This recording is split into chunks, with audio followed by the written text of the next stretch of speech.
Practical faith. Walking through 1 Kings. This is 1 Kings chapter 4, verses 27 through 28.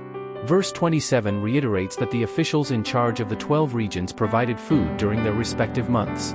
This indicates that the king was not forcibly extorting taxes, rather, the provisions were supplied out of their own abundance. To be clear, Solomon was not engaging in excessive luxury beyond his means. Instead, he was sharing the immense wealth God had poured out upon him with everyone who sat at his table.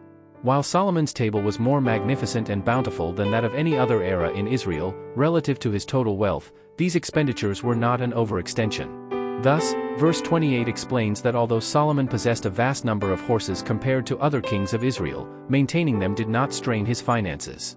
For perspective, what might feel like spending $1 million to another king felt like spending $100,000 to Solomon. This wealth was the very blessing God had promised to bestow, and Solomon used it according to his wisdom. Even when looking at beef, he understood the natural principles of quality.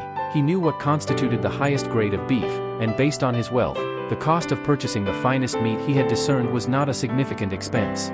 Items that ordinary people would have to overextend themselves to buy were, for Solomon, amounts that caused no financial burden at all.